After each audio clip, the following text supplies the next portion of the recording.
Welcome to Indianapolis Motor Speedway. It's the end of pole day, so we've had a great qualifying day today. Scott Dixon has got pole for the 101st Indianapolis 500, which takes place next Sunday. My name is Ed Straw. I'm joined by David Malsher to have a look back at events of the day. Now, David, you tipped Scott Dixon for pole yesterday after tipping everyone else, but you did come down on Dixon's side in the end. Yeah. So would you like to be a little bit smug for a few minutes? Yeah, it comes quite naturally. I would not have put money on him clocking 3 laps of 232 miles an hour. That was quite astonishing, and I think that it caught everyone slightly off guard. I don't think they realised he had that much in his tank. But yeah, there you go. I mean, he is a superstar. That was his 26th career pole, and his 3rd here at the Indianapolis 500. So, yeah, it's what you were saying yesterday, really. Yeah, every time he does well, you're not that surprised because it's Scott Dixon and he's driving for Chip Ganassi Racing. But on the other hand, the way he accomplishes some of his things do make you kind of like stand back and appreciate, yeah, this guy's, we're looking at, the modern day, Bobby Unser or Al Unser rolled into one in a way, because he's got the pace of Bobby and he's got the smarts of Big Al. So yeah, I mean, it was a very good performance. To be honest, the thing that surprised me was how close Chevrolet came. I was deeply impressed with Ed Carpenter's performance. He ended up 0.5 miles an hour slower over the course of 4 laps. But his first lap was also a 2:32, so that was pretty impressive. And JR backed it up with sixth place. And then the 3rd Chevy out of the Fast 9 was Will Power. He ended up 9th out of 9 in the Fast 9. But I think if you looked at the speed trap figures, they were just not there. So whether you want to blame Chevy or say that it was too draggy, whatever. He's in, he's fine, and he's done a hell of a lot better than the other Penske Chevys. Yeah, who are nowhere. Well, they're between 18th and 23rd on the grid. Yeah, no, it's been appalling for everyone except for Will Power. Just to run down the front of the grid, just to give everyone a sense of bearings. Scott Dixon pole, 232.164 miles an hour. Then Ed Carpenter, Alexander Rossi, Takuma Sato, some guy called Fernando Alonso, J.R. Hildebrand, Tony Kanaan, Marco Andretti, Will Power. So that's your top 9. Sets it up very, very interestingly for the race, and certainly it's going to be interesting because there was some talk that maybe Andretti would be the lead Honda team here, given the experience of the aero kit that's run here. Yes. But Ganassi seemed to be, as Dixon showed, very, very, very strong. So that even if Chevy is not as competitive as we'd like in the race, and I suspect the Penske's are going to be in the hunt, and certainly the Carpenter cars look like they're quick. Yeah. But even if it was just a Honda benefit, we've at least got 2 powerhouse teams who are going to be going at it. Absolutely, yeah. I think we've got plenty to look forward to, and the fact that Andretti do have strength in numbers, they might not all be at the very, very sharp end, but they're all in the mix. I mean, Ryan Hunter-Reay's 231.4 would have put him, if he had gotten through to the Fast 9, that would have put him, 5th, I think, ahead of Alonso, I believe. So yeah, 231.4. So yeah, he'd have been just behind Rossi, so he'd have been 4th on the grid. Yeah. Yeah. So yeah, I mean, 10th means nothing. Sorry, 10th means nothing. What I mean is that it doesn't matter that he's starting 10th. Ryan Hunter-Reay, started 19th when he won here in 2014. So yeah, all the Andretti's are looking strong. I think it's safe to say that Charlie Kimball and Max Chilton, if they keep their noses clean, are going to move forward as well for Ganassi. Kanaan obviously moves forward, but he moves forward on every damn restart. So, yeah. Well, Chilton and Kimball are 15th and 16th. Yeah, they'll come through. So it's quite interesting. There's a big morass in the middle of the field of competitive cars, Yes. like that Penske clump of cars with Castroneves and Newgarden, Pagenaud, Montoya, all in a similar place. So it's going to be quite interesting, the early laps, isn't it? Interesting in the sense of it'll be interesting to see their tactics, but it's also going to be worrying in case one of them puts on the charge too soon, gets ideas above his station, kind of a little early on. We've gotten rid of a lot of the drivers who are too hot-headed for this race, and since the merger, they all got kind of like filtered out, and we have 30 fantastic drivers out there. The other three, they can pick who I might be referring to by process of omission. But we have a good lineup for sure. And I'm still waiting to see the practice tomorrow to really kind of like get a feel for who I'm going to pick as a winner. Mm-hmm. Well, let's talk a little bit about tomorrow's practice. What's going to go on there? This is obviously qualifying's done, so it's race setup practice. It's pack running, isn't it? It's when it begins to really ramp up. We've seen some practice running already, but it's a whole new level tomorrow. Yeah, I think basically they've got 3.5 hours. It's going to be roughly held at the same time as the race will be. So hopefully conditions are representative, although of course it's Indianapolis, so anything could happen. It could be kind of polar bear weather, or it could be beach bum weather, and that applies to both tomorrow and Memorial Day weekend. So who knows? But roughly the time of day is going to be the same, and they're going to go at it. They're going to start using the pit entrance that comes straight off turn 4, and if you've got used to a week of them kind of like coming in the long, slow way, it comes as quite a jolt to see them suddenly whip off turn 4 and duck down pit lane and then get hard on the anchors to reach pit lane speed limit. Excuse me, tripping over my teeth. That's part of the deal. They're also going to just, for example, Andretti are going to definitely get Alonso back running around in formation with them and getting used to following 2 or 3 cars, because he's not on the front row, so he's going to have to learn how to follow 3 cars. It's quite, to me, it's a lot more telling than anything that went on today, and that's not a knock against Dixie at all, of course. But this is where the final race preparation really gets going. So we won't see ridiculous 232 figures even in the draft, but we will see. What we see tomorrow will be a big giveaway, and if you can get near timing and scoring and the live stream, then do so, because you'll really get a feel for who's confident in going in and out of traffic. And there's some interesting names out there, people who certainly from what we saw earlier this week, there are some people who we've always thought were a little cautious, who are now kind of getting a feel for this kind of running. I think Ed Jones, for example, he's been quick all week, hasn't he? He's been quick all week, but one of my worries when he joined Dale Coyne Racing was that he's a very pure driver, really good in terms of speed, but I always worried that he wasn't aggressive enough in wheel-to-wheel situations, And then I saw him pass Marco Andretti at St. Pete, and then I saw him pass Graham Rahal at Long Beach around the outside.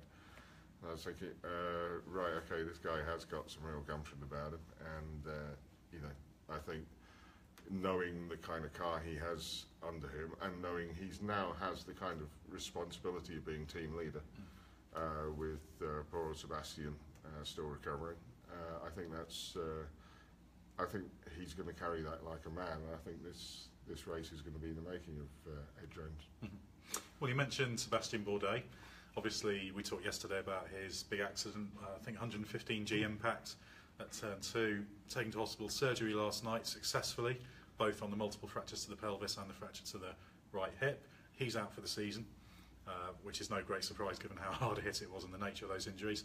James Davison is going to be in to replace him. He didn't run today. The car's not ready to go, so that's something to keep an eye on later in the weekend. So he'll be later in the 2 weeks in the month. Yes. To get used to terminology here. So, but Dale's been. I mean, Dale's typically pessimistic. He told me this morning that no way is the car going to be run today. We'll be lucky if it's ready for tomorrow. And now we understand that yes, it's absolutely ready. Well, it has to be ready tomorrow, really, doesn't it? Yeah, I mean, you can miss today, but tomorrow will James, be ready on. Exactly. I mean, James has done 2 Indy 500s in the past, but the last one was actually 2015, so he's going to have to take a refresher course. And there's a goodwill among the various IndyCar teams, and they're not going to mind sitting back and letting that practice happen, because James, whatever you think about James Davison, he's ballsy. He won't be intimidated by this opportunity, and he'll do what he's told, and do whatever the refresher course demands of him, and get that car in the show and set a decent time. And Scott Dixon said after taking pole that he thinks this would have been Bourdais' pole. Now, that was a very generous comment. Well, I think there's a degree of being magnanimous in there as well. The way I see it, Bourdais would certainly have been a very strong contender for pole. Had he completed that run, he'd have been fastest yesterday. He would have been favourite today. That run from Dixon, though, was very fast, so I'm sure Bourdais would have been in the ballpark, and it'd have been a battle. But I think it's not quite as clear cut, maybe, as Scott very generously made it seem. No, I mean, for all the great firepower that they have in the engineering department at Dale Coyne Racing this year, the fact is that Ganassi were able to go one of 2 ways with Scott and Tony Kanaan, and TK said that they had taken 2 very different setups, just in the same way that a team will often split strategies during a race.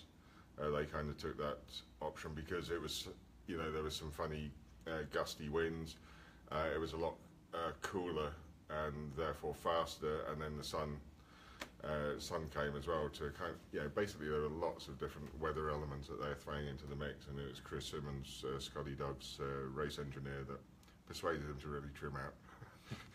It's easy to say, isn't it, when you're standing in pit lane, but no, if anyone can handle high speed oversteer, it's Mr. Dixon.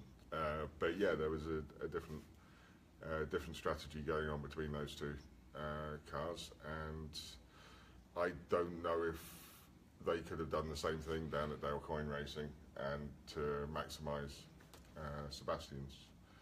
I mean, it's a moot point, but I would say definitely Sebastian would have been on the front row. I think we should probably talk about Fernando Alonso at this point. He's been mentioned. This Spanish guy, new driver. He's the low profile Spanish driver after Oriol Servia, who qualified pretty well as well himself today. Where was he? Was he 12th in the end? Yeah. 12th. Yeah, did a good job in the first session. Now Fernando Alonso, 5th on the grid for his rookie Indy 500. His kind of target was get into the fast 9, and it doesn't matter too much where you are. But I think he fancied his chance of having a little bit of a dig at pole. He said after his run that he felt he could have been up thereabouts with Dixon. He didn't quite go as far as saying he'd have been on pole, but he suggested he'd have been in the vicinity, certainly for a front row. Now, there's no way he'd have beaten Dixon. If you look at his pace, his best lap of his 4-lap run was slower than Dixon's worst lap. So that wasn't really possible. What Alonso talked about was at the end of his second lap, coming off turn 4, had an overboost. Now, if an overboost is detected, the ECU cuts your power briefly if you exceed the 1.4 bar boost limit for qualifying for more than just a brief spike. So that cut him back a little bit. He said it was like hitting the brakes on, and he thought he dropped pace massively. I mean, he did lose a little bit of time, and it compromised lap 2 and 3, he says, but I think it'd be fanciful to say he'd have been there for pole. I think he'd have needed sort of 0.15 of a mile an hour would have put him 3rd. So I certainly think front row was very possible, and the very fact that we're sat here almost suggesting it's a little bit disappointing that if qualifying had gone normally, he'd have been 3rd rather than 5th, and a little bit disappointing he couldn't have got pole, says how far he's come on. He started off as the interesting rookie, and he's, with every day, got more and more and more credible, to the point where fifth is almost a disappointment, ridiculously, because middle of the second row is a great performance for him. Yeah, no, it's a fantastic performance, and I think he enjoyed controlling 230-mile-an-hour slides. He certainly wasn't showing any nervousness. High up, close to the wall, going for it. Exactly. I mean, right from practice this morning, he was only 5 of the fast 9 went out in the final practice session. A lot of people just kind of kept their powder dry and decided not to do that. But during one of those runs, it was quite alarming how close Fernando was having to get to the wall. But that's cool. That's why he's here, and that's why he's a double world champion and has 32 F1 wins to his name. It's a good job he did go out, because a small possible engine problem, I think they described it as a precautionary change rather than a definite big problem. But they changed the engine between practice and qualifying. Yeah, they saw something that they didn't like. I think was team manager Rob Edwards' precise comment. And obviously there's much jocularity among press room, and even he mentioned it. It's like, well, another power unit change, I'm kind of used to those kind of things. So, he was definitely enjoying the joke. Yes, exactly. Or sticking the needle in. But Fernando, sticking the needle in, never. But he's a great job, and he's. Can I just mention though that he got beaten by one of the most hilarious attempts at pole I've ever seen, which is Taku, who managed to brush the wall twice without screwing his car up. I mean, it was completely alarming. He was the only guy other than Dixon and Carpenter to clock a 2:32 lap. He's been very quick this weekend as well, this month as well. Yes, and but if you get a chance to watch it, it's just fantastic. And even though you know it ends well, it keeps looking like it's not going to. But I mean, he's going to be massively encouraged by that, by the fact that he's, for the first time ever, really, he's in a team that can contend for Indy 500 victory, which is kind of neat, because Takuma's one podium in Formula One was from when Formula One ran here on the road course. So I mean, he's got a bit of an affinity for the place, and it's kind of made, the way the cars are is made for him. It requires a whole lot of bravery, and that's exactly what Taku's got. Well, he's a driver who, when he's happy and things are going well, he's a fantastically good competitor and not afraid of anything. So he'll be a factor. One driver we haven't really talked about, again, is Alexander Rossi. Yes, last year's winner, third on the grid. He probably should have been in the Fast 9 last year. So we know he's quick around here, and that's just underlining how good he is around here. Yeah, I mean, I get accused of kind of beating his drum a bit too much. That doesn't sound perverted, but basically I think he got a really raw deal in terms of the way he won last year was considered somehow a bit of a limp ending to the 100th running of the Indy 500, and that's just utter bull. As far as I'm concerned, Rossi got dumped to the back twice in last year's race through naff pit stops. I mean, one of them he had to come from 29th, and basically he went hell for leather, and then he was told by Brian Herter, look, the way we're going to win this is by fuel economy. The way we can really get up to the front again is to learn how to save fuel and get in the wake. And I mean, Brian gave him what seemed like an impossible fuel number to make, and he made it. And he crossed the start-finish line at 137 miles an hour, which doesn't seem the most glorious way to do it. I mean, I'm sure Maury Rose would have been barely satisfied with 137 miles an hour, but the fact is, he did it. I should also point out that he also got fastest lap on his way back through the field. So it's not like he didn't gel with Indianapolis Motor Speedway. He just found a way to do it on one fewer stop, and Andretti Autosport ended up with a perfect situation. Well, given that two of their cars had taken each other out on pit lane, they ended up with a perfect situation of being able to split strategy. So Carlos Munoz did make a splash and dash and came charging back through and finished second. but the guy who didn't make the splash and dash was able to coast across the line. Anyway, that was a long-winded rant that basically comes back to the point of the fact that Rossi is damn good at Indy, and he did deserve that win. And I think, by being so strong today for Andretti Autosport, and he ended up on the outside of the front row, the fastest of the Andretti cars. Just proves the kind of affinity he's got. The other thing is he's got the killer instinct in that he knows how to keep calm and deliver. I rarely see Alexander Rossi overdriving. He's not the kind of guy that's going to make a one-car mistake, which a lot of drivers do towards the end of the race, where I don't know if they lose concentration or they end up putting themselves in a position they don't want to be at. So, like I said earlier, I will reserve judgment on tomorrow's until we've seen tomorrow's practice session. But to my mind, he's a real hot favourite for a repeat victory. Well, he's been strong. Well, the Andretti cars are strong. There's 4 of them in the top 9. I guess we should very, very, very briefly gloss over Marco Andretti, who I tipped for pole, who ended up 8th. But I did say at the time that was maybe heart-beating head, and the idea of an Andretti on pole at Indy again appealed. It's the same situation that a lot of the Penske drivers have found themselves in relative to power. He hasn't been quite there in qualifying pace this year, but it means nothing. You can bet your bottom dollar he's going to be right there on race day. So it doesn't matter, 9th, whatever. He's an Andretti. He'll find his way to the front somehow. No, he should be in the mix, very much in the mix. Well, it's an interesting setup.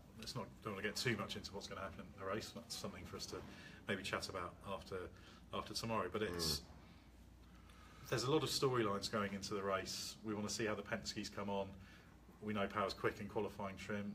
We're sure the other ones who are mired in the midfield, they're too good not to come through. You've got Ganassi, you've got Andretti, you've got a wildcard coin car in the form of Jones. So it's set up quite nicely. There's no, you wouldn't sit here now and say, oh, there's a very, very clear favourite. You've got the whole Alonso factor as well. So it's set up to be, I guess for all those who are less familiar with IndyCar racing and the Indy 500, there's going to be loads of people, particularly in Europe, tuning in to watch an Indy 500 for the first time, maybe having seen highlights or whatever. So I think regardless of what happens to Alonso, even if he's tagged on the first lap and he's out, it's going to be a mega race, isn't it? Yes, yeah. Please don't watch this simply for Alonso. Just watch it and just be completely absorbed in the experience. It's an absolutely electric atmosphere. There's nothing like having 275 or 300,000 people surrounding a track and just hearing their crowd's approval of every passing manoeuvre for the lead. And I mean, it's like being at the best race at Monza or Mexico City in terms of the feverish tension that mounts amongst the crowd. And it's going to be special.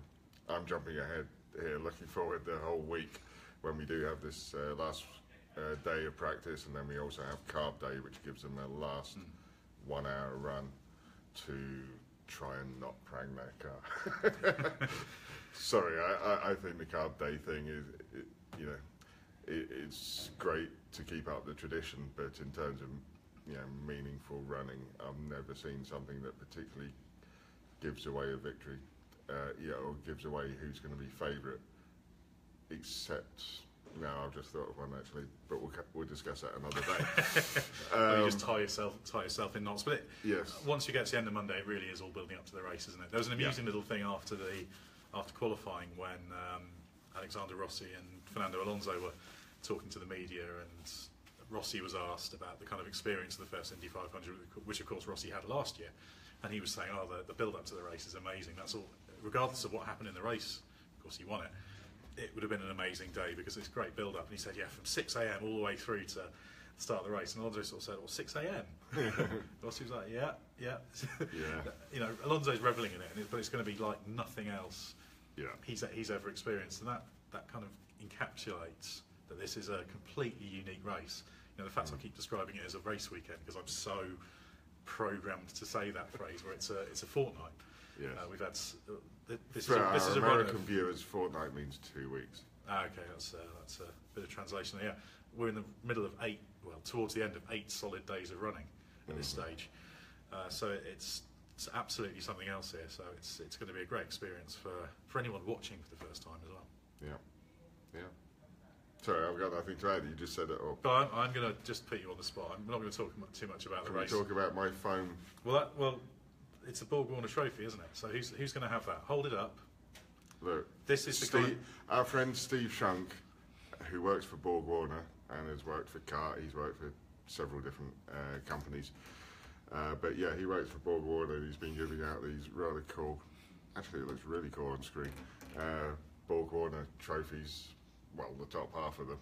And so, who's going to hold this, well, not this. Not the phone version. Yeah. The real one's a little bit more valuable. Yeah, 3.5 million in fact, is its value. So, yeah, I just wanted to show everyone. Come on, who's your tip at this stage? This is your provisional tip.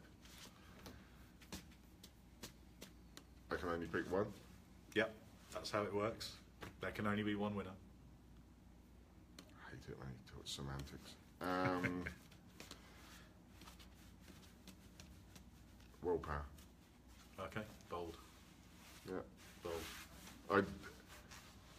Wouldn't it you be want great me to explain why? No, we'll talk a bit more about those later on, but Willpower desperately deserves a win here. I'm going to go slightly controversial with Alexander Rossi. I know last year's winner shouldn't be controversial, but 2 wins in a row, win your first 2 500s. What an achievement that would be. But there's still, I think, as David says, tomorrow's running is going to be very significant. So the trophy sneaking in again there. So come back tomorrow and we'll witter on endlessly again about goings on. Yes, and if you do have access to the live feed, do make sure you watch Indy Lights testing, because those little things are very fast around here, 190 miles an hour on average, and if they get in a tyre it can be like 192, 193. And they're practicing for the Freedom 100, which is held on Friday, and it's always a truly manic race. There was a fantastic battle between Dean Stoneman and Ed Jones last year. Jack Harvey won in 2015. It seems to be very good for the Brits. I seem to recall Pippa Mann got pole for Freedom 100. If you have a little bit of a search around on YouTube, you'll find some fantastic finishes of that race. Yeah, one where they were literally 4 abreast across the track. Now you may not say that that's particularly a good judgment of talent in terms of how can they run flat out all around here, because they have more downforce than power, but they are actually very, very entertaining to watch, and it certainly does make for compelling viewing. So yeah, if you get a chance to watch it, do. If you don't, obviously you can't. Excellent. Well, we might come back to the topic of Indy Lights later on in the month of May. So check back tomorrow. We'll probably have a bit of a chat about Monday practice, and keep an eye on Autosport.com, Motorsport.com, all the news and features and bits and pieces from Indianapolis and everywhere else in motorsport for that matter. So thank you, David Malsher, and for myself, my pleasure. And if you haven't had a chance yet, do listen to that podcast we did with Rick Mears, because that is a great way to spend 80 minutes of your life learning about how great this race is and how you have to think about it like a master tactician, but also have the balls to lay it all on the line when you need to. That's a good point, yeah. So if you check out iTunes, other podcast suppliers, SoundCloud, Autosport website, you'll be able to find that. Myself and David are both on it, but I'd say of the 80-minute running we time... managed not to ruin it. Yeah, we speak for about 5 minutes total, which was probably a little bit high, but no, I could listen to Rick Mears all day. Yeah. Absolutely fantastic. So, yeah, well, thanks very much for joining us, and come back again soon, and we'll hopefully talk endlessly about goings on tomorrow.